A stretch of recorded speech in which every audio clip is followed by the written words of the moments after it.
Adrien Pelot. Adrien is a postdoc at the group of Francis Bach at Paris, and his research started at a group in Leuven-les-Neuve with François Gleneur, and it's very nice direction about how to obtain that rate of convergence for different first-order methods. And I guess all of us will enjoy this talk. Okay, please start. Okay, thank you, Alexander, for the nice introduction. So let me just say that I apologize to the people who already saw part of the presentation. So François, maybe you will not learn that much. I hope you will still learn something at the end. Okay, so I will talk so essentially about my final goal is to mention like how to design methods using semi-definite programming, but I think most of the talk will be essentially on the topic on using your computer in order to design worst case conversion proofs. So okay, so the overall idea is to kind of talk about a principled approach worst case analysis. So this kind of work was actually introduced by, so I will be quite sloppy actually in the references. So usually I will put all references in the early stage of the presentation, and then I will not mention that a lot, but there are a lot more detailed in the papers.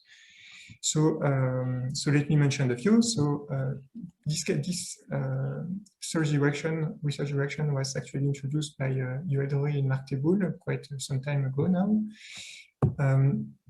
And in this presentation, I will essentially present, well, essentially, let's say, my view on the topic. So this, so maybe not everybody working on that share the same.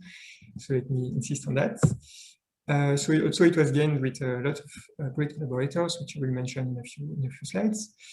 So my presentation will be essentially based on gradient descent, and at the end I will go for something else. But the base steps, if you understand gradient descent, you will understand most of the things. So I think this is the most important part.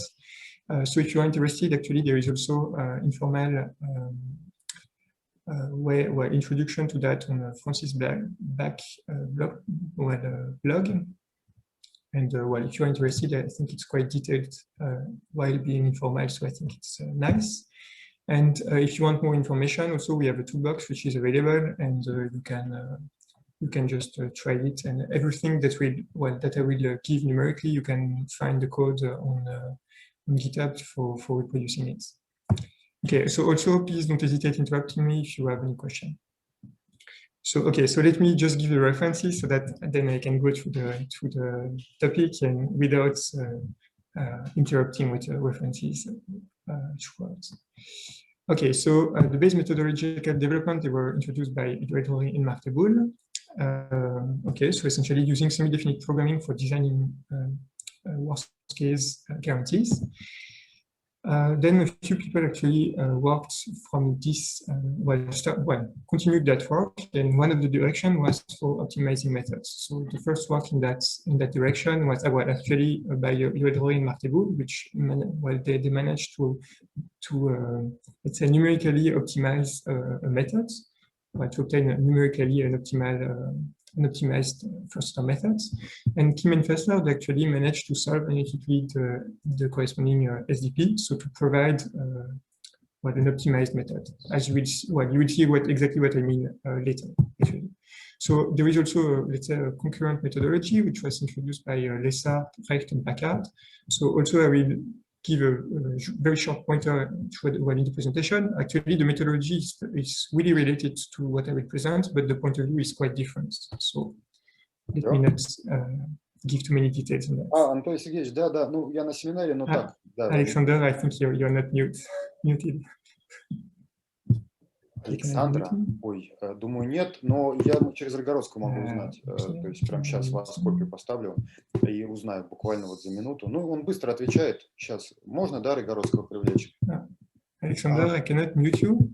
So Ага. Там момент еще такой есть, что попросите Марину все-таки какой-то факт сделать, frequently asked questions, потому что, ну вот полезли вопросы, там, а что будет у Just тебя try с to ребенком, mute там и так далее, и тому подобное. Я думаю, что эти вопросы...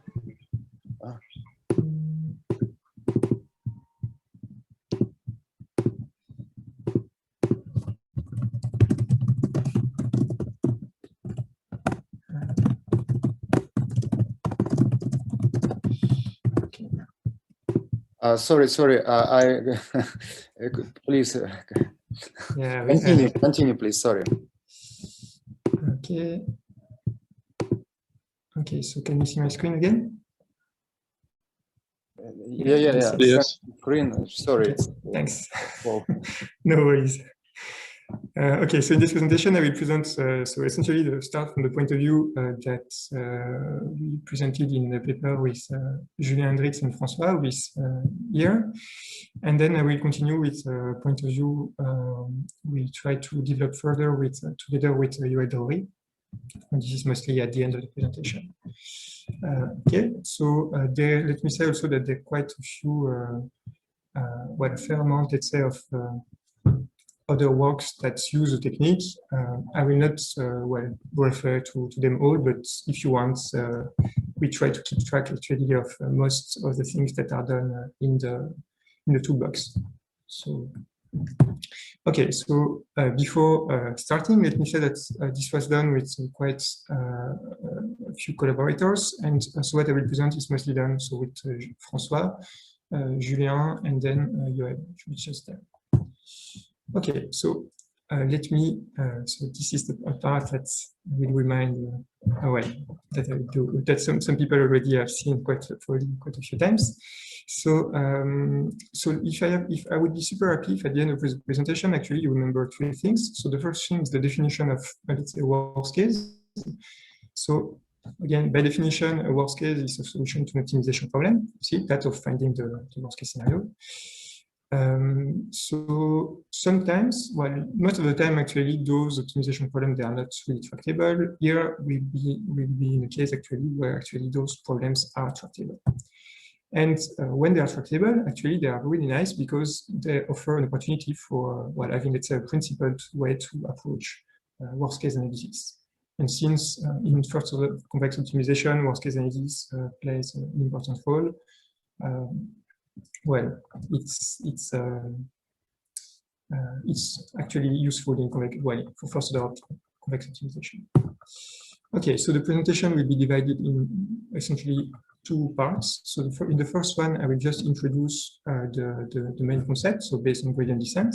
So this is what we call performance estimation problems. And then in the second one, I will try to convince you that we can use that for designing methods. Okay, and try to link that with what already exists. Okay, so about performance estimation problems. So let's say we want to minimize a function. Okay, we make some assumption on it. So we say that here, well, here we'll say that it's smooth estationary convex. You see what in the case where you don't know what it is, I put a reminder in the next slide. So let's say we have some assumption on f, and we decide to use gradient descent. So the main question we would like to be able to tackle is really, okay, after a certain number of iterations, what can we guarantee on this, on the quality of the iterates? And that could mean actually a lot of different things. So for example, it could mean that we would like a guarantee on function values, accuracy, after an iteration of gradient descent. It could mean that we want a guarantee on the gradient norm or on distance, the distance to an optimal solution, for example. Okay, so essentially, so let me just summarize essentially the whole presentation here. And then, well, after that, we will try to actually make sense of the different parts. So I will do that on an example. And so I will choose among the different criteria, I will choose the gradient norm because actually this is the most convenient for the example. So what I want to do is to construct an a priori guarantee on the gradient norm after n iteration, given that we use so gradient descent. Okay, so hence given that f satisfies a set of assumptions. Okay, so so essentially this is what we want. Okay, so by definition, well, construction, let's say the best guarantee we could hope for is essentially well, this one. So the worst case, let's say, well, the gradient norm after n iteration of gradient descent will be smaller than the worst possible value of, well, worst possible value of the gradient norm, given that f belongs to some assumption, well, to some class of function, okay, which corresponds to the assumption. Okay, so if I put that in other words, essentially what a worst case guarantee is, well, by definition is well, a solution to an optimization problem of this shape. Okay, so where is here, for example, we try really to find the function for which we have the worst possible value of the gradient norm. Because, well, if we find actually the value of this optimization problem, we know, well, by construction that if we apply n step of gradient descent on a function of that class, okay, so we satisfy those assumptions. By construction, it will be upper bounded by the bound we constructed here.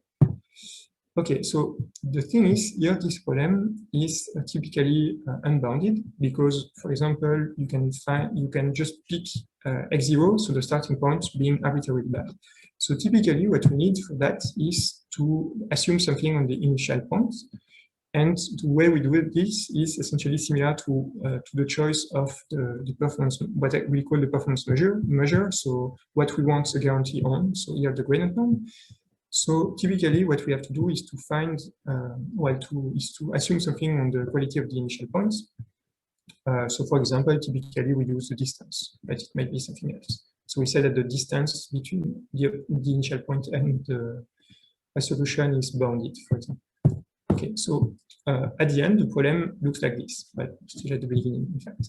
So really, we want to find, well, we want to solve this problem of finding a worst case.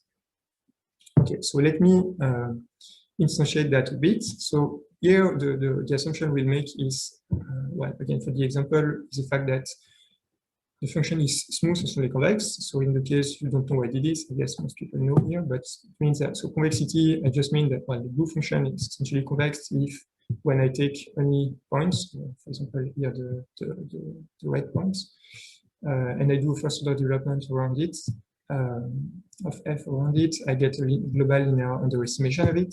So strong convexity is the same, except that it remains, well, the first order approximation plus a small quadratic term with curvature mu remains a lower bound.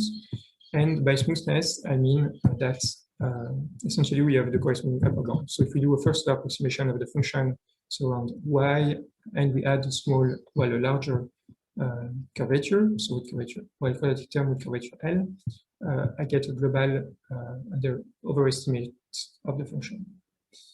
Okay, so that's our starting assumption. We'll be able to change them later if you want. Okay, so the convergence of gradient step, let's take the previous problem, so the supremum problem, so the problem of finding the worst case, and instantiate it on the class of smooth strongly convex functions. And for doing that, I will not even consider n gradient step. I will consider one gradient step because this is simpler for the presentation. Okay, so the question, let me repeat the question again. So again, we assume that f is f smooth and mu strongly convex. Okay, so this is the notation I use in the presentation. We assume that that we want actually a worst case guarantee on, well, after one iteration of gradient descent. Okay, so x1 is always generated by gradient descent. And we assume also that the initial gradient norm is bounded. Okay, so this is also something we can change. I did those choices for simplicity of the presentation. Okay, so now the worst case computation problems, what I really call a performance, well, a PEP or performance estimation problem, looks like this. So we want to find the worst possible gradient norm after one iteration, the function for which after one iteration of gradient descent we have the worst possible gradient norm. So well, here actually I've put a max.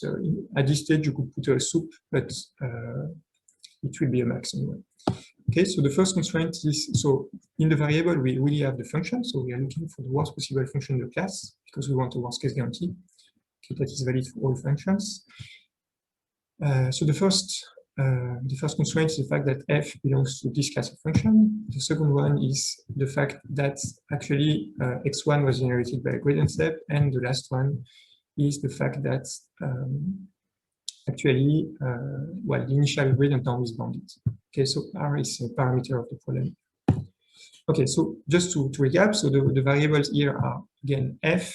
So the first iterates x0 and x1. And then we have those constraints. If you want me to solve that problem, the parameter you will have to provide me with are u, l, so the step size, and well, the initial norm of the gradients. Okay, so that's the thing. Now, if we look at that problem, usually we don't think it's we might not think it's super simple to solve. So the first thing I will do is to try to well getting rid of this infinite dimensional problem variable, sorry, f. And so for doing that, what we'll do is to discretize the problem, but in a very particular way. So we'll do like this. So the question is, how can we deal with f? And the second question we would like to answer is, okay, how can we deal with f being a certain function class? So the idea is actually pretty simple.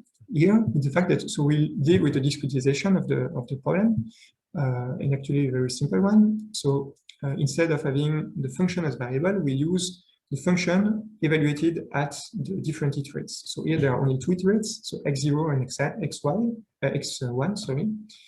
And so as new variables, we'll use the function value at xi, okay, so x0 and x1, and the gradients at x0 and x1, okay.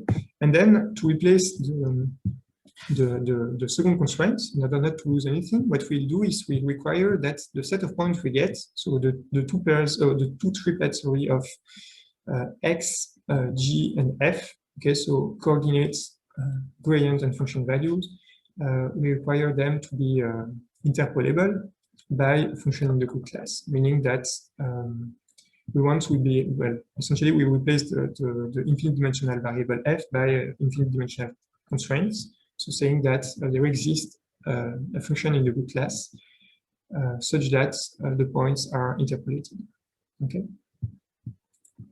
Okay, again, please feel free to interrupt me if there is any question. Okay, so this is what we do. So let's rephrase the problem now. So this was the problem we had. Now, so the variables were f, x0, and x1. Now what we'll do is we'll actually just rename everything using the discrete version, okay, of the function. So what we want to do is to compute the worst gradient norm. So now we call it the norm of G1. So we replace the fact f is L smooth and uniformly convex by the fact that there exists an interpolating function. Okay, so a function for which explains essentially the function values, so f0 and f1, and which explains, let's say, g0 and g1.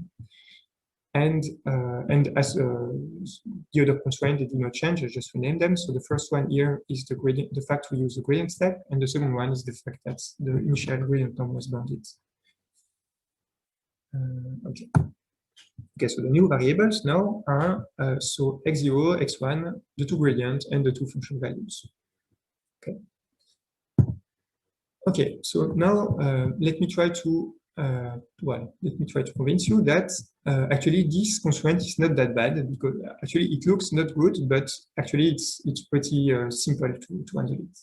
And how do we do that? Well, essentially we can formulate, we do it through what we call smooth strongly convex interpolation problem. So essentially the idea is that well, if you are given a set of triplets, so again of coordinates, gradient, and function values, so really as here, well, the question is, how can we could we enforce that there exists a function in the good class, so smooth and strongly convex, which interpolates my points? But essentially, this thing, so I will not detail it at all, there is a nice necessary and sufficient condition for enforcing that, which corresponds just to impose those constraints. Okay, so if we replace the existing constraint by those necessary and sufficient condition, actually we do not lose anything. Okay, so I'll come back to that. So this constraint actually might look a bit ugly, but if you want, just for the sake of well, understanding it, just put mu to 0 and L to infinity, and you will realize that actually this is just convexity. Okay, so the subgradient inequality. So actually, just generalization of that. Okay, so let me just take this problem, okay, and replace the white part by the interpolation constraint. So what I will call the interpolation constraint. So really, I instantiated the previous quadratic inequalities. So, okay, so those ones on the 2 points we have. So x0 and x1. Okay, so now my claim is that if you believe in the different steps, actually it's quite easy to see that the problem here where we replace the right part by those two constraints, actually they are the same. So they are equivalent. From one problem, from the feasible point to one problem, we can construct a feasible point to the other in both directions. But the thing is, it's still a non-convex quadratic problem. Okay, so for dealing with that, actually, what we'll do is we'll do a semi-definite lifting. Let me check. Okay, so we use okay, so it's like this. So what we do is we introduce a matrix G, which contains actually G0, the scalar product between the norm squared of the first gradient, the scalar product between the gradient and the norm squared of the second gradient. Actually, this matrix by construction it's positive semi-definite. Okay. And we also introduce a vector with the all function values. And really the nice part here, is the fact that so this constraint actually it's linear in terms of the matrix G. Okay, so this actually allows formulating the problem as a semi-definite program. So like this. So again, so we replace all variables using the G and G0 and G1 using this matrix. So if we just rename the previous just do the change of variable, actually we get this problem, okay, which is a 2x2 semi-definite program. Okay, so because we have this semi-definite constraint, and those two constraints are actually those three constraints are linear. Okay, so I will not detail that, but for those familiar with that, actually here I did I did a step. I neglected something to this step. Actually, I neglected the fact that the worst case could be of dimension 1. If we want a worst case of dimension 1, actually we lost something. But if we want a worst case, that is independent of the dimension, let's say, this is we did that without loss of generality. So let me rephrase that again. So if we assume that the dimension of of this problem, so dimension of x, and so the gradient is large enough. So actually here it means larger than 2. Actually, we didn't lose anything by doing this semi-definite programming lifting. Okay, so this problem is equivalent to the previous one, as long as t is larger than 2. So except if you are minimizing a one-dimensional function, for which, the guarantee you will get by solving, the worst case that you will get by solving this problem is actually tight. So again, another foundation, if you want a worst case guarantee for d equal to 1, this will provide you with a good worst case guarantee, but this is a relaxation, meaning that you could improve it. Whereas from d equal to 2, you cannot improve it. We can construct a matching example. Okay, so actually now, so if you want to improve the case d equal to 1, actually, and you want the equivalence, you just have to add a rank constraint to this problem. Okay, so if you add the fact that rank of G is smaller than 1, then you still have the equivalence for the previous problem. But this is usually difficult to solve. Okay, so now that we did that, we can just plug that into your favorite semi-definite solver. Okay, and if you do that, what you will get is such a curve. Okay, you will get actually the numerical version of the worst case guarantee.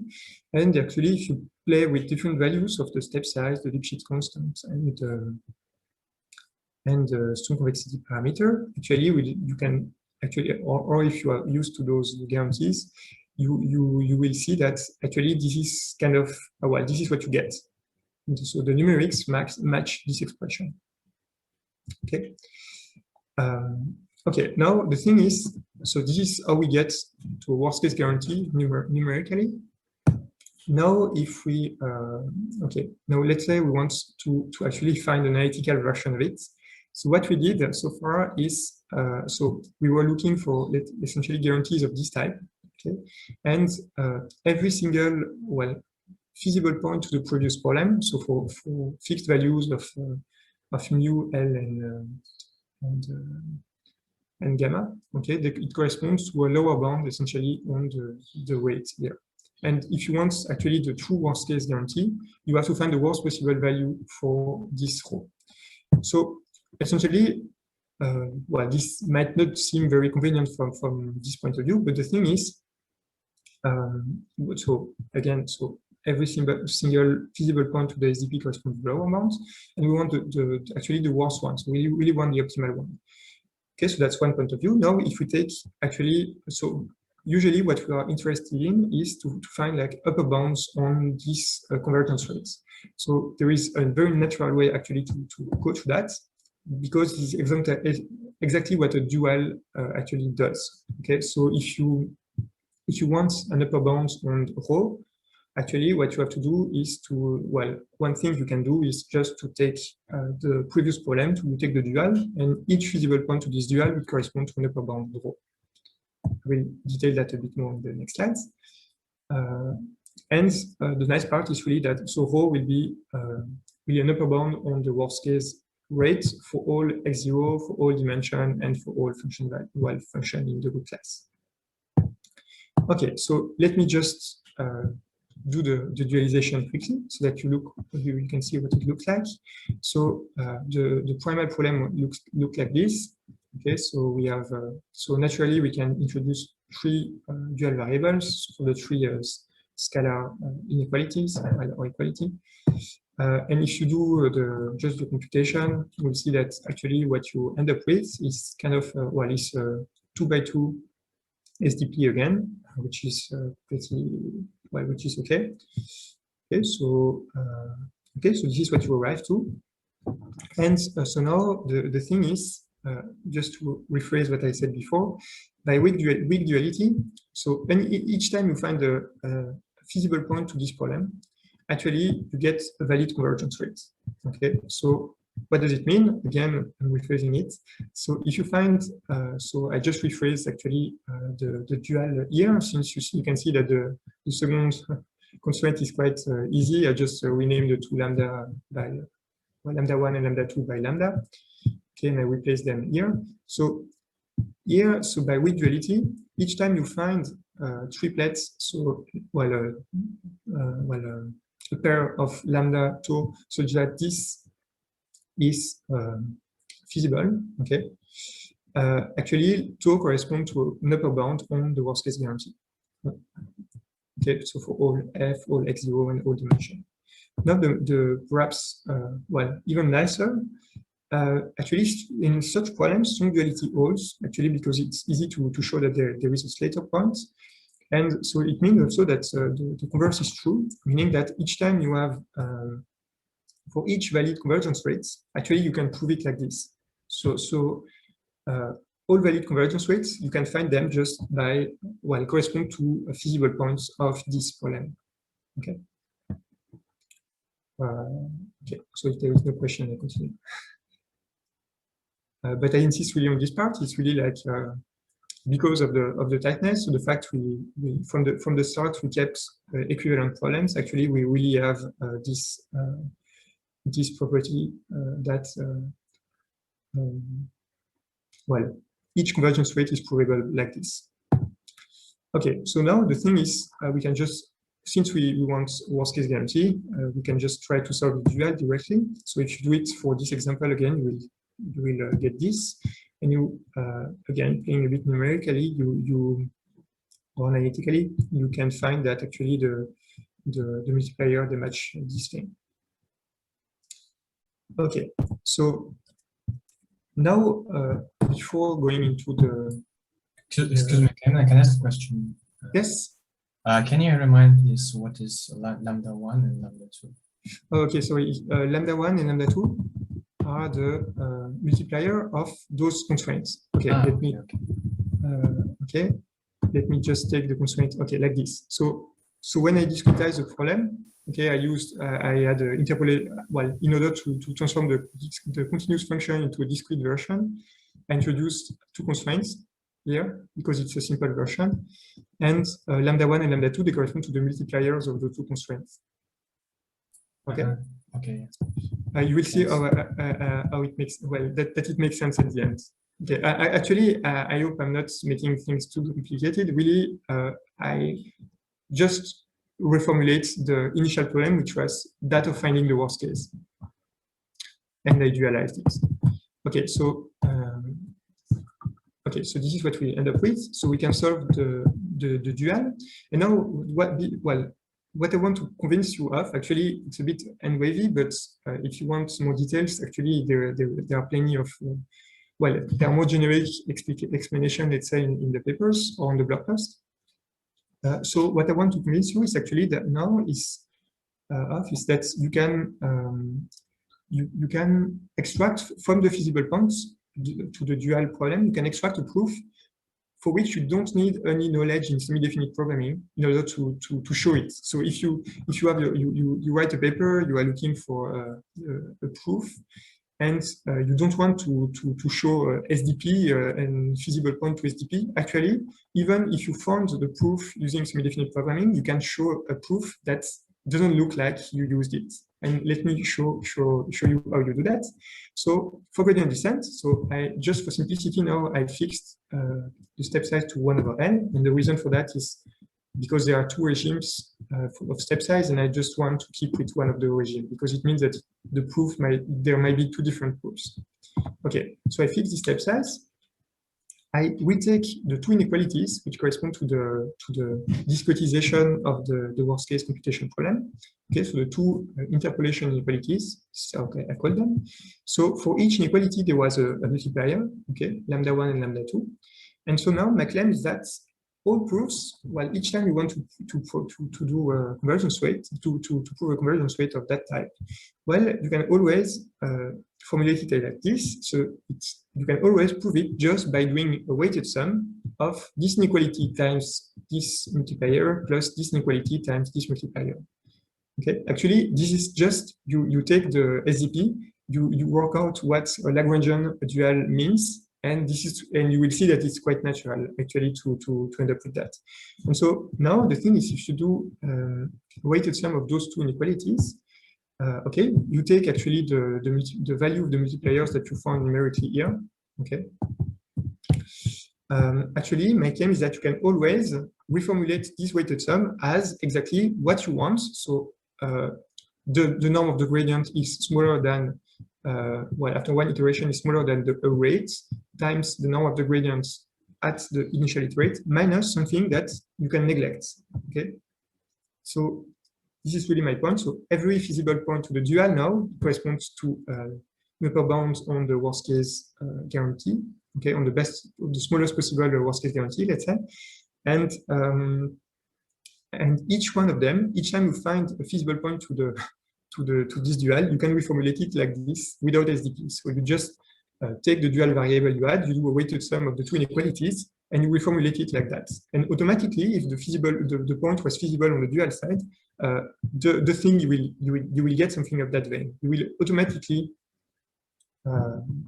be able to write it like this. Okay, and so at the end, what you end up with is really like this guarantee. And the fact that actually here I showed you the tight guarantee, meaning that the multiplier essentially they correspond to the optimal value of the multipliers. It means that, well, automatically it means that this thing will be zero. Actually, there will be a function on which this thing is zero. Okay, which is a worst case function. Okay. So automatically, when doing that, you will have a tight, if you found the analytic, okay, let's say automatically, like all proofs, they can be written in this format. And if you took the optimal value of the multipliers, automatically this proof will be that. Okay, so if there are no questions, let me just try to recap a bit what we did. So, let me try to give you a few insights, maybe on more general, general thing about performance estimation for length.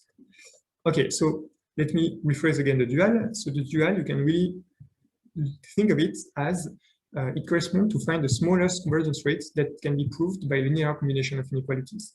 Okay, this is actually, if you are familiar with the first order optimization literature, you might be familiar with papers in which the worst case guarantee, like they consist in pages of combination of inequalities. Here, what I claim is really that if you use the right inequalities, so the interpolation inequality, well, the dual is not only as a simple interpretation, so it corresponds to find it's a smallest convergence rate that you can prove by linear combination of inequalities, but also like all proofs, you can formulate them like this. Well, if you have interpolation condition. Okay, well, all proofs that are dimension independent. Okay, so if you can formulate your favorite methods and your favorite under your favorite function class in that format, so using interpolation condition, blah blah blah, automatically, and as a semi-definite program, automatically you will have those properties. Okay, and again, when you have a feasible point to the dual, it doesn't mean you have to show that a big SDP is feasible. You just have to, you can just do it like the classical way, combination of inequalities. Okay, so for finding the proofs, this is usually the tricky part. You might now play numerically with the SDP. Actually, this example was pretty simple, so it's quite easy to just engineer with from the numerics. And there are a few ways to proceed. So actually, either if you observe that the dual is the primal is super simple, you can try to extrapolate, so, well, let's say the shape of the primal, and then you can try to work the expression from there. Sometimes the dual is actually super simple, and so it means that you can directly try to, I don't know, to fit the dual variables from your numerics. Okay, and in addition to that, actually, you can use all the standard tricks from semi-definite programming. So, for example, trace norm minimization, if you want to promote low-rank solutions. So, if you want, for example, to find the worst-case function that is as low-dimensional as possible, or things like that, or if you want to find the dual the dual certificate for which the dual matrix has a low rank, or things like that, because that corresponds actually to proofs that are simple to write. Okay, so that's about those remarks. Let me just try now again in the end review way to convince you that actually, well, to summarize the elements that made this problem work actually for gradient descent, so that I can try to convince you that we actually work in much more cases. So,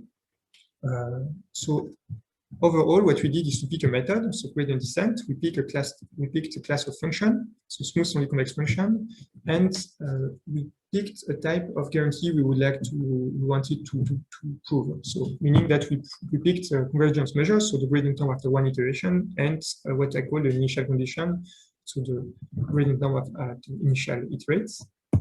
And why did it work? Essentially, it worked because the step size was fixed, so it means that it was a non-adaptive method. Okay, actually, most methods, first method for which we have convergence rates, they are non-adaptive. So, like fast gradient and things like that. Okay, so actually, the second point that made the thing work is the class of function, and was actually, well, add convenient interpolation conditions. So those interpolation were linear in the Gram matrix and in the function values. So that was a convenient part. Next, actually, the performance measure was also linear, and so the initial condition was also linear. And so essentially, that's it. So each time you can model a problem using this thing. So this looks quite maybe restrictive, but each time you can. So the first point is each time you can do that, you can use semi-definite programming for finding worst cases, and actually you can do that in quite a few cases. So for example, we saw as a, well, when I talked about the interpolation condition for smooth convex problems, actually I showed you the case of mu equal to 0 and L to infinity, which can boil down to what the subgradient inequalities. Actually, it means that when you study just convex problems, it's the same. You can put that in it.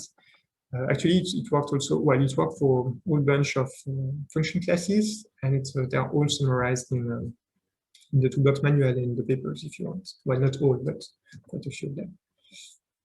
Okay, the methods also, it allows doing quite a lot, well, well, maybe not a lot, but reasonable number of methods. For example, if you want to incorporate projections, proximal terms, or Frank-Wolf terms, so linear optimization operators and things like that, it still works.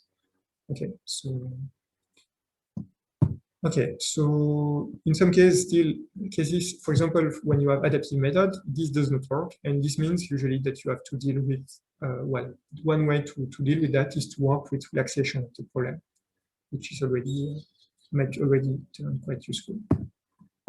Okay, so before going to the design problem and to a bit of advertising, let me just give you a few pointers if you want to go further.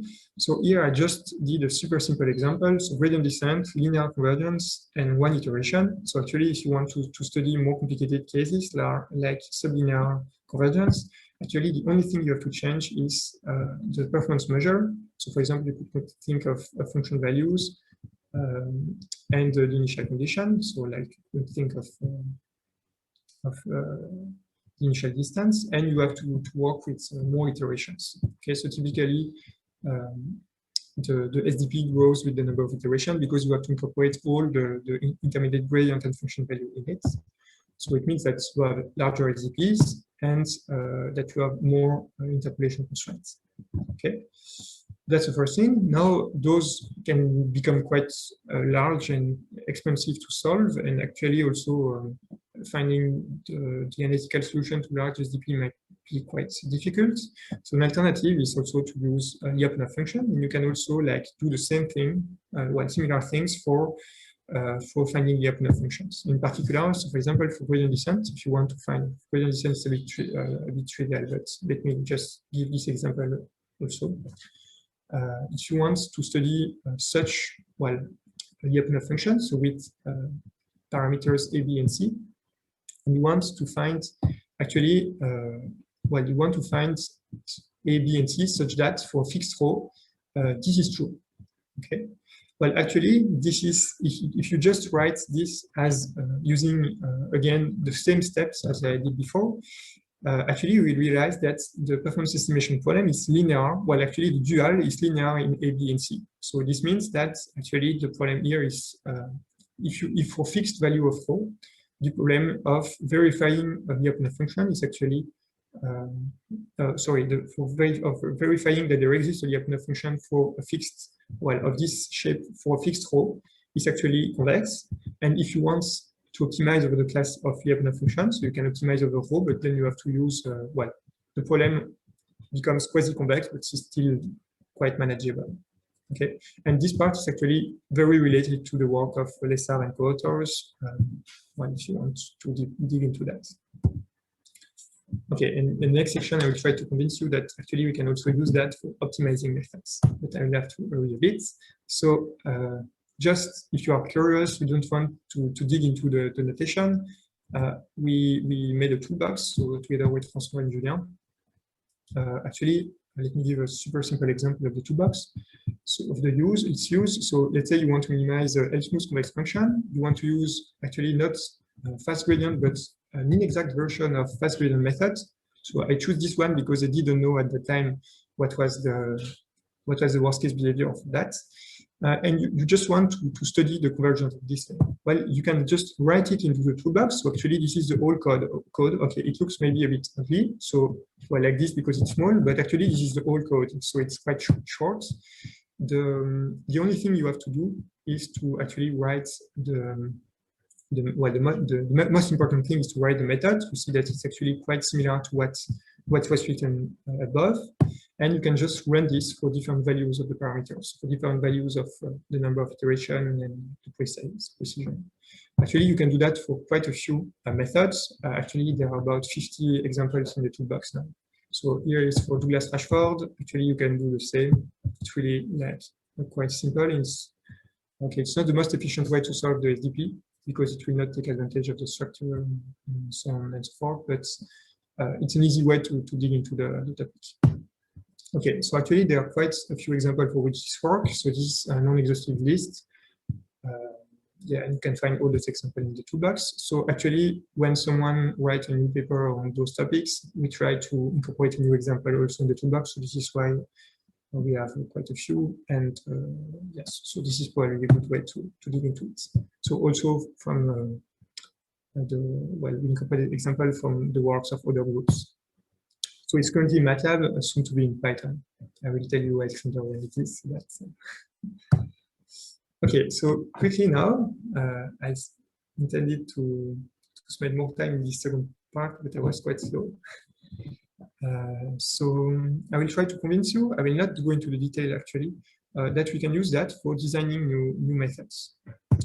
Okay, so actually, and again, I will be quite sloppy for the references during on the slides. So I just put all references before.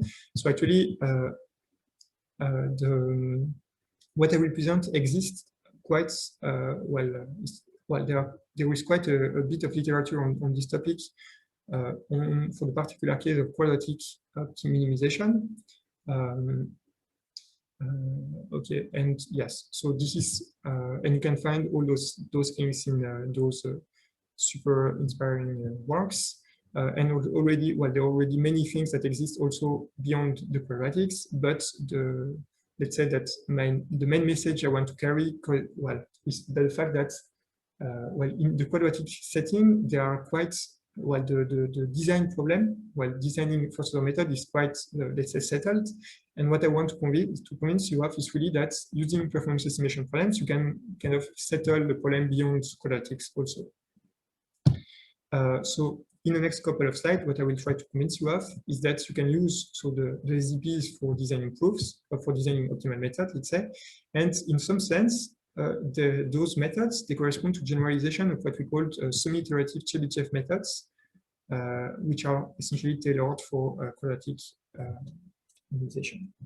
Well, the new thing go beyond, but yeah. Okay, so the main references, those ones, they were done with Yoel Drori, which is like a SDP magician. Actually, there are many works on similar topics. So I put all references there. Well, not all, but the most related one. I won't go into the detail of them. Okay, so now the idea is the fact that, so you can think of those performance estimation problem as a machinery for obtaining worst case guarantee. So if you provide me with a method, which satisfied all the previous thing, like a fixed step and things like that, you provide me with the method parameters, then you can think of PEP as something that allows like getting worst case guarantee, obtaining worst case guarantee. And from this, you can try directly to try to essentially optimize the worst case guarantee. Okay, so this is the first idea essentially. Can you optimize worst case guarantee? So if you think of worst case problem as maximization problem, what you would like to do is to solve, to minimize the worst case, so the max, so you end up with minimax problems. Okay, another idea that was used in the literature, and actually that was quite reminiscent of the historic, let's say, perspective on acceleration, is the fact that actually another way to go, and that works quite well, I will show the numerical example after, is to not to start from a minimax problem, but to try to take an ideal method, a method that does things that you would not allow yourself to do in practice, and to construct a proof for this method, and from this method, from the proof, to extract another algorithm for which the same proof works. Okay, so this is the second idea. I will not go into the detail, but essentially, this is also something that works, an alternative approach to design methods. Okay, on the lower bound side, I will not go into detail. Okay, also, but the idea is that the interpolation or extension theorems, they allow to have, let's say, to guess. Well, actually, no, not to guess. They give a structure of that the worst case problem might, well, okay, how to say that properly? Okay, from well, because most interpolation or extension theorems, they are constructive. Actually, they provide you, well, they provide us with a way to construct well, let's say, lower bounds. Okay, and I will give you a bit more information, but not much more on this. But let's say they also, well, so using semi-definite programming, you can also design lower bounds, well, algorithmic independent lower bounds using semi-definite programming. Okay, so you can use again those interpolation extension theorems for designing a worst function in the world, as for quoting Jürgen.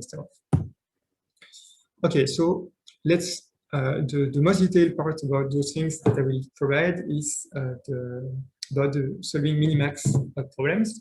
So actually, my current understanding of it is that actually it's still pretty technical to solve those minimax.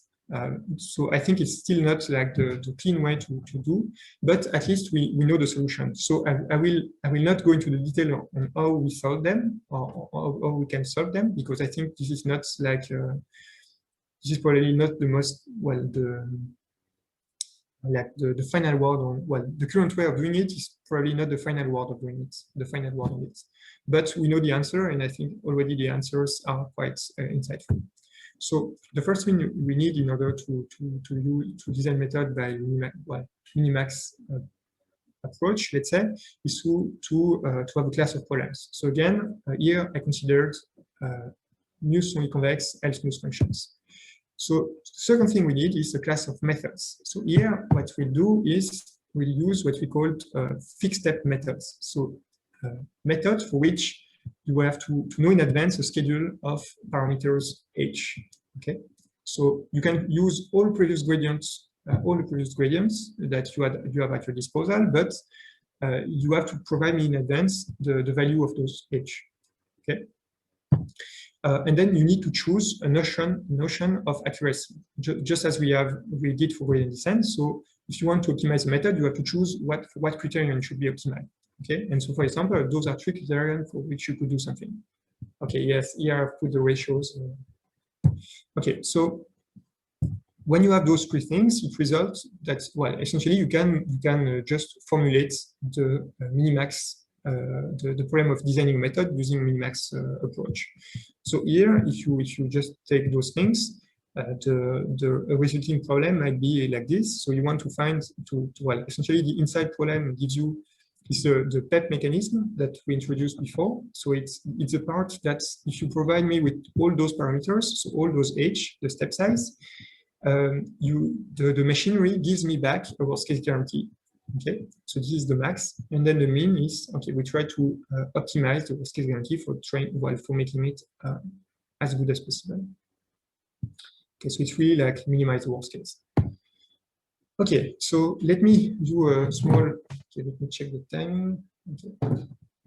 A small, well, let me talk about something apparently a bit unrelated. You will see that quite soon that it's related. Actually, just this thing, well, how those problems are formulated and are solved using when you assume, in addition, that the function are quadratics. Okay, so here, if you assume that the function is, for example, the class of smooth convex quadratic or smooth strongly convex quadratic, usually. Well, actually, you can really solve those minimax problems for a few settings, and usually, when you can find those when you can solve those things, you can formulate the solution using what you call Chebyshev polynomials that you have to shift and rescale and blah blah blah. And actually, for a few settings, for a few choices of criteria, you can really find the optimal method, like everything, well, to the constant and things like that. And the nice thing with quadratics is that usually when you find a method like this, at the same time you have the method and the lower bounds. Okay, so at the moment it's not really like that for beyond quadratics. So typically, there are a few settings and a few criteria for which we know the optimal method. And for example, if you choose this criterion, actually the solution is, I will give it after, but there is one explicit solution. If you choose this criterion also, and if you choose this criterion also. Actually, I don't know what the solution if you use this criterion with strongly convex also. I just know for convex, but I guess it might exist. Okay, so for the first criterion, actually, if you choose this one, the optimal method, so if the solution to the minimax problem is what we call the Chebyshev semi-iterative method. Actually, it dates back to the 60s. You need this thing, okay, with a recurrence for delta k. So please don't pay too much attention to it. Actually, maybe just one detail about it, which is nice, I think. If you take the limit case of the method for k going to infinity, actually you get polyaccessible methods. Okay, so now what I want to, I will come back to beyond beyond quadratic using performance estimation problems, and actually I will just give you a few things, and I hope that you will trust me that actually the situation is actually perhaps surprisingly similar beyond quadratics. So if you go beyond quadratics, actually the approaches are less direct. I mean, when you use quadratic, the thing is there are nice correspondence between first order method and polynomials, and so you can use for designing optimal first order methods. Actually, there is really a lot of work from more than 1 century ago about optimizing over those polynomials, and actually, so it's quite a mature thing. We know it we have been knowing it for quite a while, actually. So for beyond quadratic, actually, it's not direct because we have to work with inequalities and things like that. So it's not, let's say, as clean. So typically, the way we proceed is using a two-stage procedure. So on the one direction, we develop algorithm methods, okay, which correspond to let's say upper bounds. So we try to minimize to solve the minimax, but probably we'll not be able to solve it to global optimality. So we get a method, but probably it's not optimal, let's say. And then for proving that it's optimal, what we try to do is to develop lower bounds. Okay, and so here actually with PEPs, it's really similar because the minimax usually it's difficult to solve, and you can try to combine what you can do in both sides for designing the methods. Okay, so now the thing is, it turns out that beyond quadratics, also for the same criterion, we also have like matching upper and lower bounds. So we have optimal methods. So let's say we could solve the minimax problem for at least those two for the same criterion as for quadratics. And the perhaps amazing part is really that, maybe not surprising, but is the fact that those methods actually they are really super close to Nesterov accelerated gradients. But the thing is, we obtain them really by, let's say, a systematic way. Okay, actually, there are other criterions for which now we have ways to optimize the methods, but it's just that there are still gaps between lower and upper bounds, and so now small gaps, but so it's not the question are not finished, let's say. Okay, so the first example I want to give, how much time do I still have, Alexander? Like a few minutes? No. You have at least half an hour, at least. Okay. Okay, I will not need that, but thank you. Okay. Okay, so let me. Okay, the first example. So for the first criterion, I started with the second one actually. So for this criterion, so function values over the distance, actually, the optimal method is what we call the optimized gradient method by Kim and Fester. One way of looking at, of formulating it is like this, okay, with the sequence theta, which is actually, for those who are familiar with Nesterov's method, which is actually quite similar. Actually, there is only this part that is different. Okay, so actually, this theta k, you can think of it as essentially growing as k. And actually, the worst case guarantee for this thing is actually like this. Okay, so it's 2/9 squared, but if you take into account the all constants, it's this one, and this one is actually correspond to the lower bound.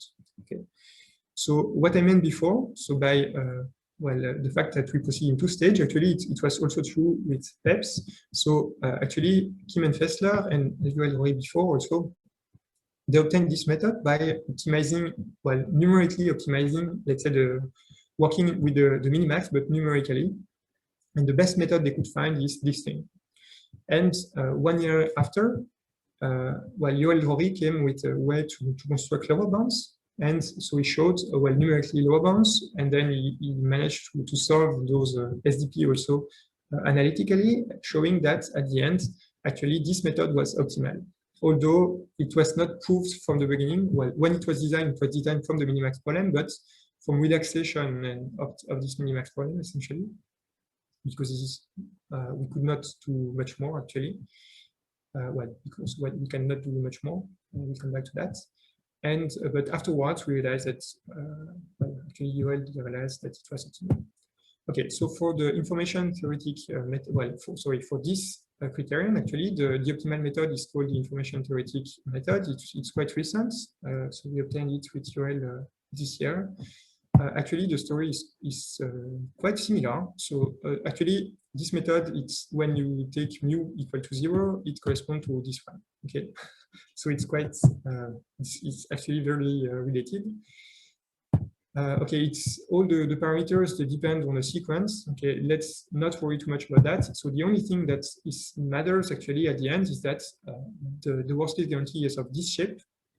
As this shape, and well, okay, there is an n here, so it's 2n. Let me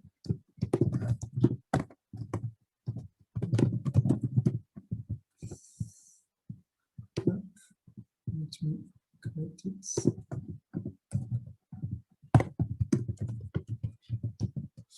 Okay, so the story is similar here.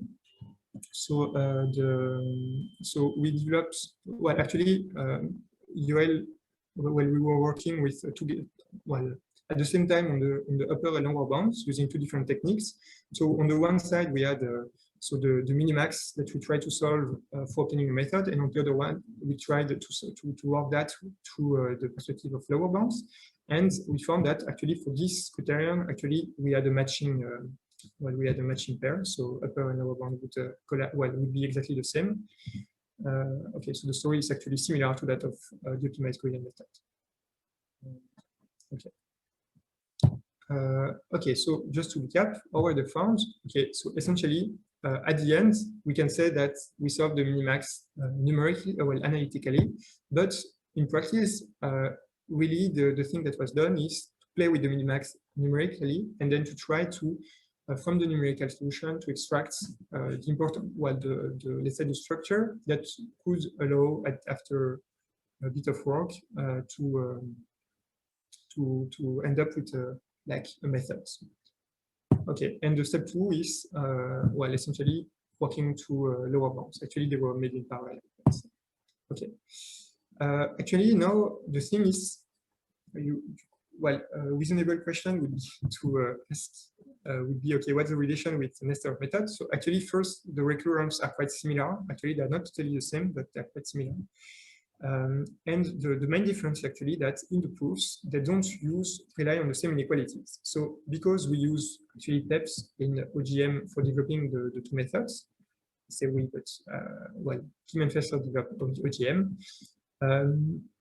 Well, actually, naturally, the inequalities that were used in the proof are what we call the interpolation inequalities. But those inequalities, let's say, they are not perfect because actually, in order to make the proof, to make the proof first, you have to use quite a few of them, and it's not very convenient when you want to generalize the methods to other settings. So actually, and also those inequalities, there are some negative points that makes when you design a method like this, you might have trouble in generalizing them. Okay, so it's cool because it's principles. You really have to follow the steps and you end up with methods. But on the other hand, it means that it's not always easy to generalize them. Okay, Nesterov method on the other hand, you can obtain it in a similar way, but using restricting yourself to use only other inequalities that makes your life easier for generalizing the thing after. So instead of using interpolation inequalities, you use a bit weaker ones. Okay. Yeah. Okay, so this is a bit abstract maybe, but okay, stay with me. Okay, so now let me give a few examples on which actually we tried to optimize the set, because actually before arriving to OGM and item, well, for item I'm sure, but for OGM I'm a bit less sure, but you have to play a bit with different settings, because actually there are many settings, many criteria. So for example, function value here, for which it's not clear how to end up with a nice solution actually. And from the numerics, you can see quite easily that the solution will not be easy. And so, okay, so let me say a bit of things on how we can obtain things numerically first. So actually, so solving the minimax numerically in general is NP-hard because it's equivalent to solve a minimization problem under a bilinear matrix inequality. So what we do is we try to make relaxation, but let's say we control the relaxation because we actually, so they correspond to pick inequality, to remove inequalities and add inequalities and things like that.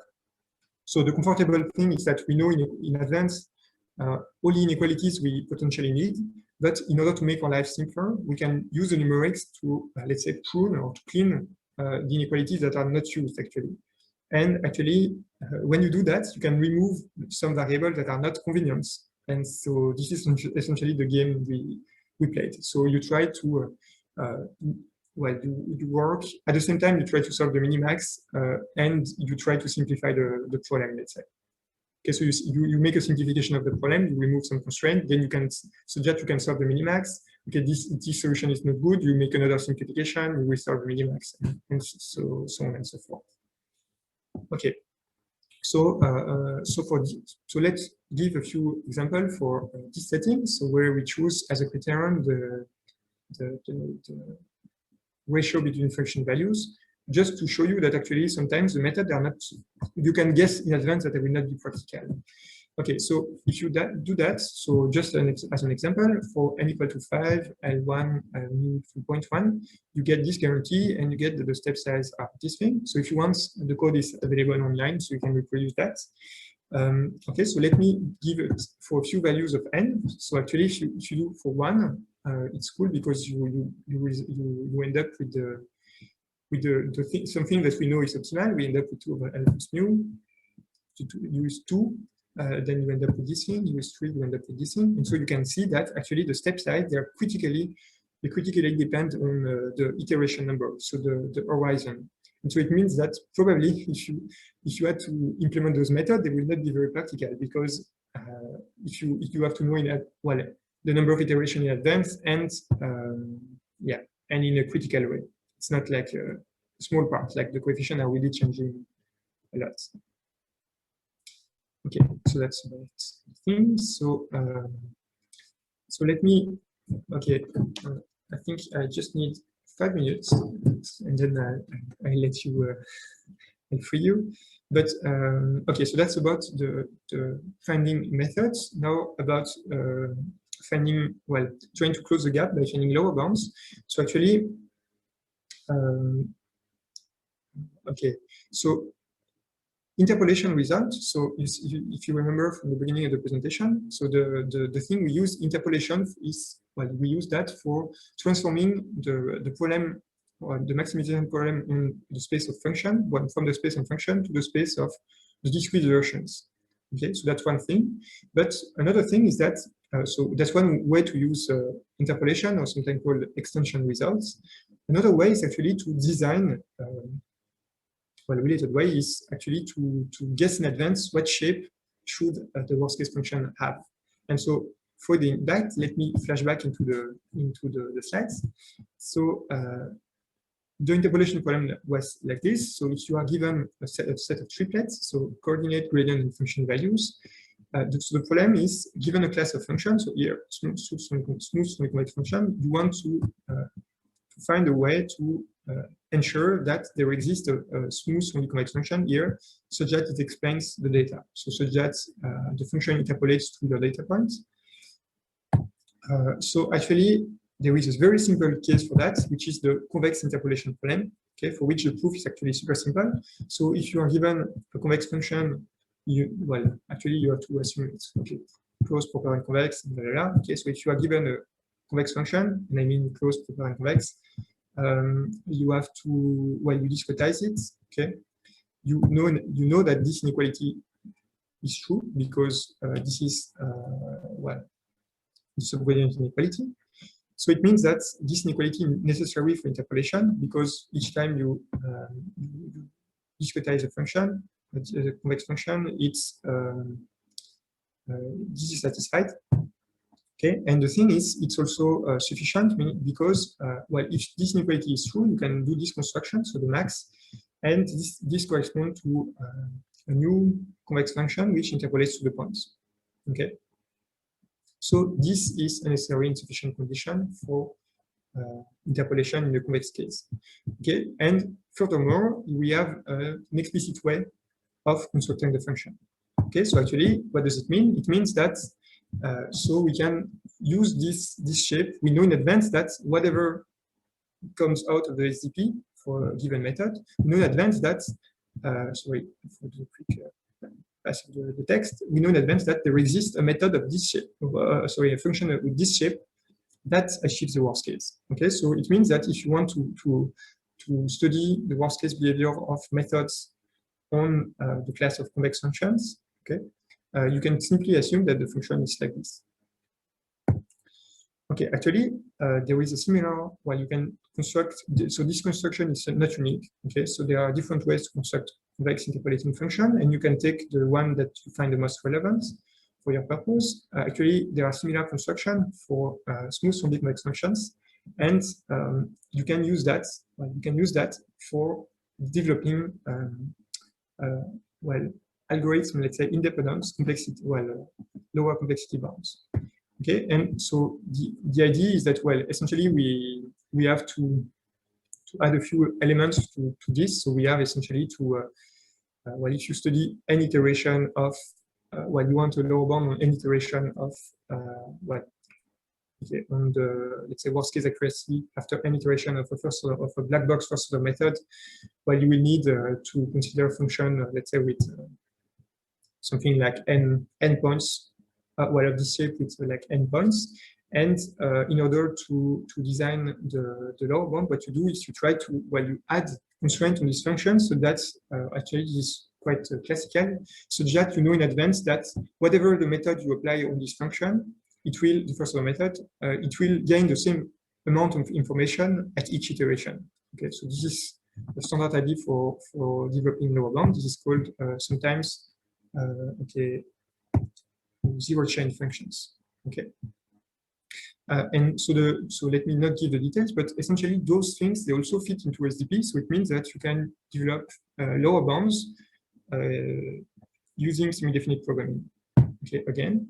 So let me go back to an example. So I took this criterion. Okay, and so for fixed values, so L equal to 1, mu equal to 2.1.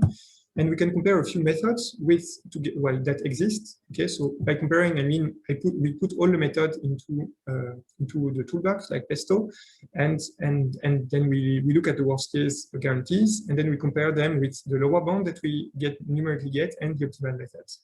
Okay, so the candidate, natural candidate are the fast gradient methods and the triple momentum methods. Okay, so I will also put the worst case guarantee for those. Okay, so the triple momentum method actually is quite a recent method, so let me not detail this. So if you put it into Pesto, you plot the worst case value for this criterion as a function of the number of iteration, you get this thing, a nice straight line. If you plot the fast gradient method, you get this thing. Okay, so actually the constant is better, but the asymptotic rate is worse. Okay, we'll see that if we would continue. So if you just now you take the method that we obtained by optimizing the coefficients like brute force using relaxation, we get the weight curve. Okay, so this is the thing I not mentioned. So I said that there were other constructive approaches like using conjugate gradient type method, and then using methods well, ideal methods and then mimicking them. So this is what, so this is another way to design method, but let's not pay attention to that. And then you can also compare it with the lower bounds. Okay, so this is the kind of things we do. And so essentially we did that for a few different criterion. And so there are criterion for which the things match, and there are criterion for which the things didn't. And so, for example, for OGM and item, they matched. So perhaps magically or luckily, but for other settings, they do not. So for example, for this, we can also do the same exercise for this criterion. So, okay, here I just put the two way to construct methods and the lower bounds. So here we see that they're pretty close. They're apparently the same rates, but they do not match. Okay, so let me summarize. So there are a few things that honestly I cannot understand so far. Maybe we were lucky in the process. I don't really know, but it's not clear to me why, in some cases, actually the step sizes, the optimal step size were actually independent of the horizon n. Like, well, nearly independent in the case of the optimized gradient method, and independent in the case of the item methods. So this was perhaps luck, but actually it was the same in the quadratic case. Okay, so another thing is it was probably luck that actually there was an efficient way to write those methods, because I mean, when we look at the initial structure of the method, like with all the parameters, all the step size, it was not clear from the beginning that, I mean, there would be an efficient way to implement the method. And it turns out that there is, but perhaps it's luck. Not very clear. Whereas in quadratic case, it's much more understood. Okay, so essentially, there are a few cases. So essentially those two cases where things are essentially, so the last one I did not mention it because it's more tricky already, but for those two cases, actually it's quite manageable, but for the other ones, we could not really solve the question. Okay, so let me recap. So overall, what I tried to convince you of is that actually the performance estimation problem is a nice way to obtain well, worst case certificates, which are tight. So it's really provide you with it's a principal way to analyze like different different methods and assumption. Well, I mean, yeah, assumption when you have the good interpolation condition, things like that. So essentially, by tight, I mean that you can. Well, the only when you get a worst case, you analyze the favorite algorithm to put it into the pesto, let's say, for example, PEP. If you get something that is not satisfactory, the meaning is that actually there is, well, for the worst case is really like that. So it means you will never be able to improve the worst case except if you add assumption or if you change the method. So that's kind of comfortable. So actually, the method it also helps for designing proofs just by working with the dual. And also it's just a simple way maybe to just test your method in the beginning, okay, when you try to design it. Also, I use it for reviewing, which is quite practical. And overall, what I really like about this approach is the fact that it's kind of a principled way to go through the worst case analysis. Okay, so actually, it still also have some difficulties, in particular, well, all the things that you can, bad things you can say about worst case analysis, you can say them about performance estimation problem because they correspond, well, they correspond to worst case analysis by definition. And of course, when you work with semi-definite programming, usually it's easy to get results that are difficult to parse or to analyze. And particularly if you want analytical solution.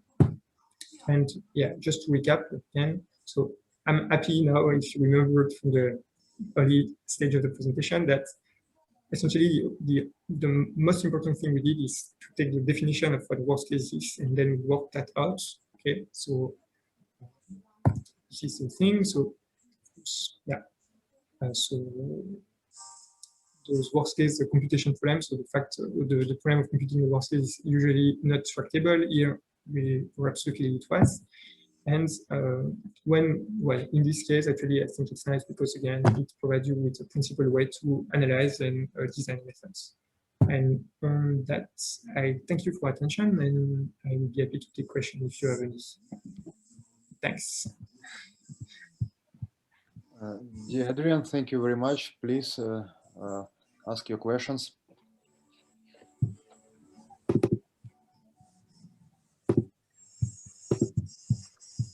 have an interesting situation. Typically, we start with some number of people who listen your talk, and at the end, the number of people is smaller. But now we start with 20% and now 23.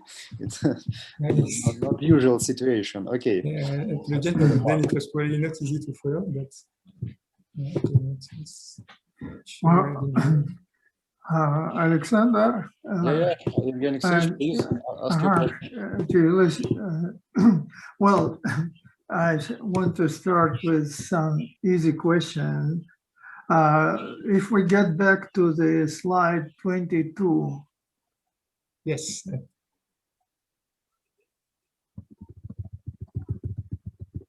Yes. You see the last inequality, the right-hand side becomes 0 when mu is equal to L. Does it mean that we get the exact solution in one step? Yes. When mu equal to L, it means actually the solution, well, the only function in that class is Lx squared divided by 2. Yes, it's quadratic. But simple yeah. Quadratic. Yeah. I see. And, so and also, yeah, sorry. And also on the previous slide, we have some negative step size. And there is something going on there. What does it mean? Yeah, it means that actually, so here, so the thing is, the funny part is that you can really take any method, you can put it into the framework and it will compute the worst case, but also if the method does not converge. So it means that if you take negative step size, it will give you like the best guarantee you can get, but the best guarantee is bad. It's just that you diverge. So it's a bit diverge, not like worse than that. Yeah, but I mean, you will have the smallest divergence guarantee. I see. But yeah, that's the so there is absolutely no assumption on the fact the algorithm works. And actually, it's so if you work with for example the toolbox, there are two ways that the method, well the SDP might tell you that the method doesn't work. So the first thing is, as you said, here if you take negative step size, you will see that the convergence rate is larger than 1. But the other thing is, in those situations, if you change, well, for other things, I don't know, for example, if you take here, okay, let me just, so here, for example, if you take, you want to bound function values, and here the initial condition, okay, sorry, the initial thing you take, so you want to bound here, you put f of xn minus f star instead of the gradient, and you take here the gradient norm, then I think the solution, well, even for gradient descent, it's unbounded. And so essentially, when you will solve the SDP will, well, the solver will tell you, okay, the dual is not feasible. So it means that it's unbounded. So it's the bad way of diverging. Well, not really diverging. I see. Okay. Thank you for your question. And also, I'm really unhappy with this dependence of your HIG steps on N. Yeah, but that's really about, well, in my opinion, okay, it really depends on the type, on the criterion. So if you, here, well, the magic, but it's actually the same when you take Chebyshev methods.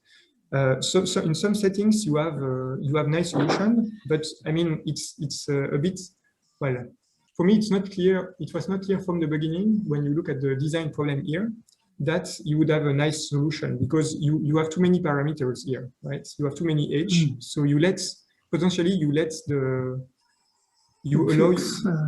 Yes, you allow h to be a function of n, but it turns out that for some criterion it's not. So for example, if you take here this one, well, it is, but okay. You're sure that. Yes, so for example, if you take this criterion, it depends on n, but really weakly, because it depends just for the last iteration.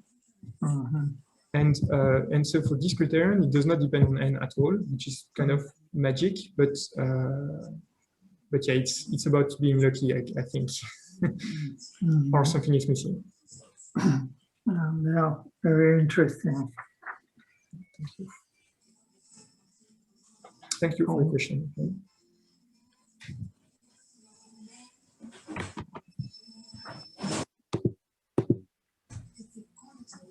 Okay.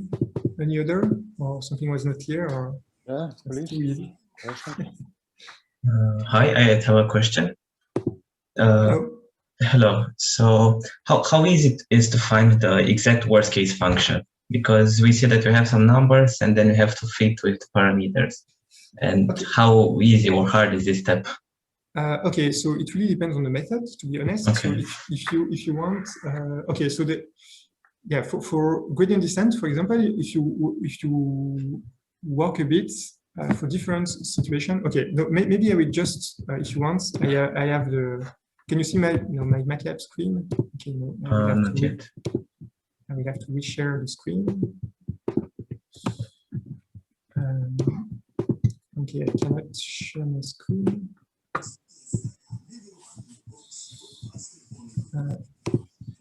Okay, so normally here you can see my MATLAB screen, I think. Yes, yes.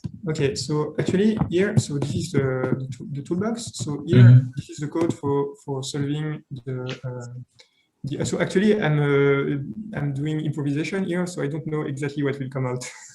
Okay. So we'll see. Okay, so so this is the code for the item. So this method, okay, for computing the worst case. Okay, so first let me show you. So we can choose. So here, let me put n here. Okay, so we can choose the parameters of the problem here. Okay, so I took L new equal 1, new 0.1, n equal to 3, for example. I can solve the problem. Okay, so now the thing is I can just evaluate, well, check what are the values of the function values, well, the function values, for example. So this is the function value at the iterate 0, at the iterate 1, 2, 3, okay, and probably at f star. Okay, so those are the function value. Now the thing is, in a lot of cases, actually the worst case, they are low dimensional. So for checking that, what we have to do is to check what comes out of this, for example. Okay, so here we are not lucky. It looks like the Gram matrix has a lot of dimension in it, but we can actually use, I don't know if you are familiar with that, but what we call the trace heuristic. Okay, so we can do, low dimensional solution. Yes, we can look for low dimensional solution. So here it will solve the SDP twice, actually.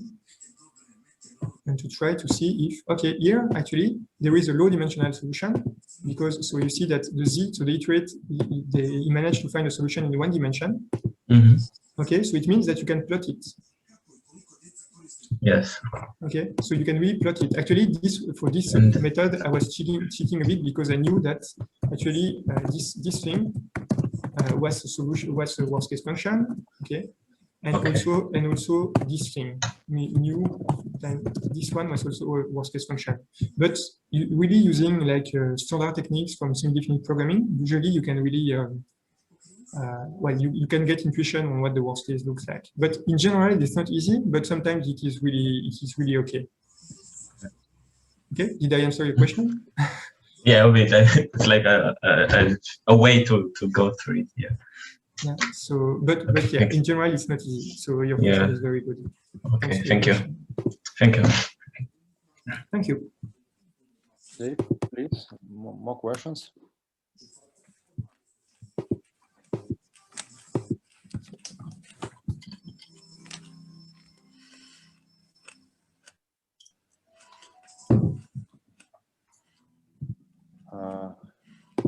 Okay, if there is there is no question, I can show you one paper that Adrien wrote just a couple months ago. Let me share my screen, and I would like to advertise this paper: acceleration methods by Alexander Aspremont, Damien Square, and Adrien Taylor. This is a very nice paper, in my opinion, especially, I guess, specialist for first-order method can be interested in the chapter 4, Nesterov acceleration, and you can find some stories that was mentioned in the talk of the Adrian. And I find it rather nice, especially the very beginning of this chapter, where Adrian explained the relation with different algorithms, say Chebyshev method, conjugated gradient, Pollack momentum method, and the Nesterov momentum method.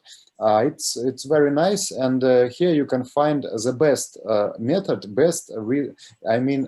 this best constant, and it's unimprovable. So it's not optimal in terms of up to constant. It's optimal. You cannot improve even constant. And how to obtain such estimate. It was a subject of this talk. And I just want to ask one question about what is the situation with such an estimate with saddle point problems and variational inequalities? Because these problems are, how to say, somehow related with convex optimization. I mean monotone variational inequalities and convex concave saddle point problems. And what do you think? Is it possible to generalize this technique and to obtain exact estimate for example, strongly convex concave saddle points? And this question appears due to the recent research of this problem formulation in the case when we have different constant of strong convexity and strong concavity. And they can differ too much. For example, one constant is small proportional to the desired accuracy, that there is no strong convexity, and the other one is big enough, it's a real constant. And in this case, for the moment, as far as I know, there exists a suboptimal method that corresponds to the lower bound up to logarithmic factors.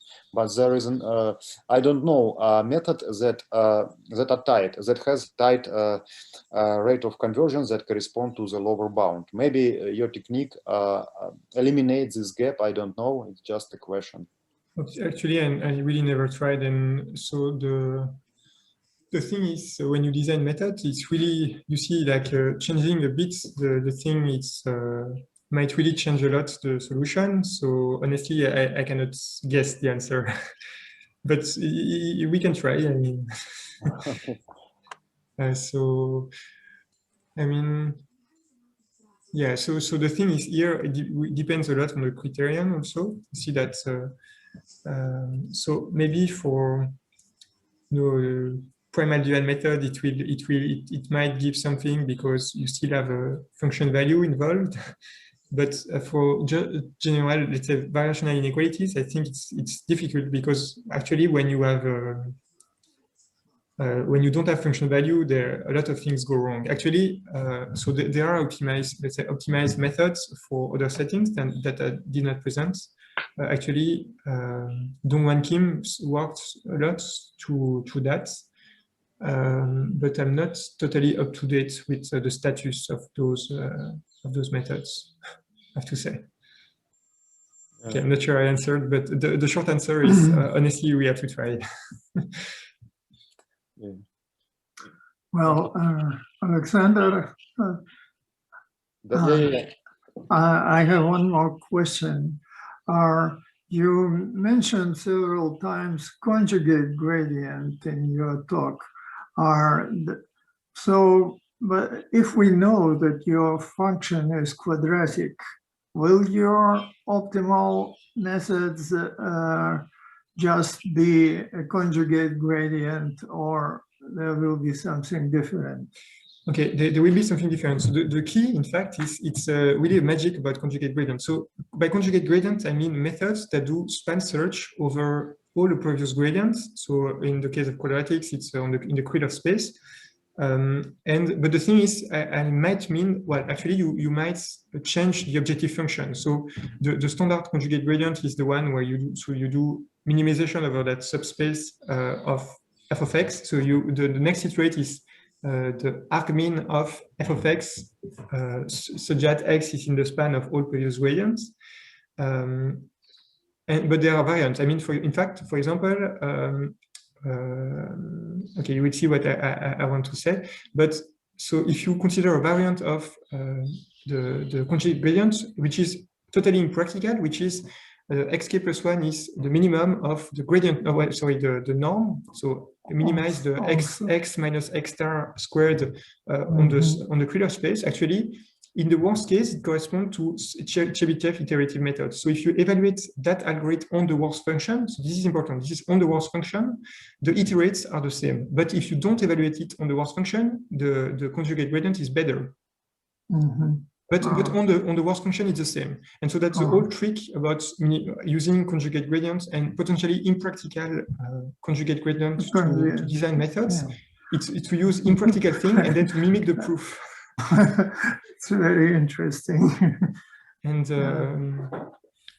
but in general, so the thing I showed in the slide, they were generated. So essentially, the idea is very simple. You take the conjugate gradient, but the version with so you minimize the function value at each iteration over the span of all previous gradient. You, by construction, you can construct, well, there is a proof. You take actually the dual variables that corresponds to the proof that I showed, well, similar to what I showed in the beginning. And from that, algebraically, you know, well, algebraically, if you write the Lagrangian, you can realize that there is always, it's a guaranteed, there is no but, it's just guaranteed. There is always a fixed step method that achieves the same worst case as a conjugate gradient. It turns out that this fixed step method, in the case of smooth convex function, it's the optimized gradient method. Okay, so it's the same, it's an optimal method also, but it doesn't mean that they have the same iterates and that conjugate gradient work the same. It just means that on the worst case function, they have the same iterates, but not always. Okay, maybe I was a bit long, but that's the trick. Interesting. So thank you for your question. Thank you very much. Thank you very much. A very interesting talk. Maybe there appears new questions.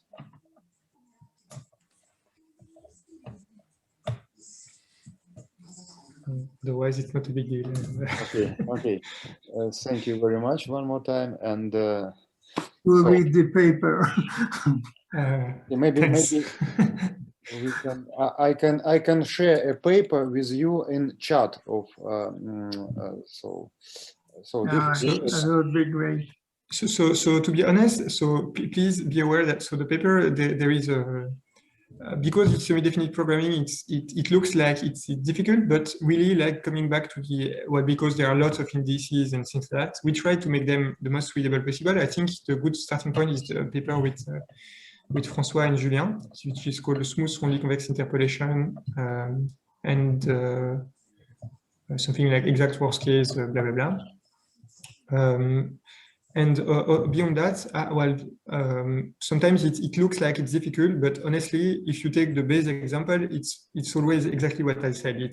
There is nothing super strange. We worked things out numerically, and then we showed the result. And so sometimes it might look like things are falling out or falling off the sky, but really just because we try, it allows trying a lot of things numerically. Okay, so that's what I wanted to say. Okay, and also maybe a bit of advertising. So we are currently doing the toolbox in Python. So if you want to try, well, Alexander, I'll send you the first version when it's operational, so that you can give me feedbacks or whatever. Okay, and if you don't mind, we upload the video of this talk to YouTube, and our colleagues can download it and view your talk. You don't mind to? Don't you mind?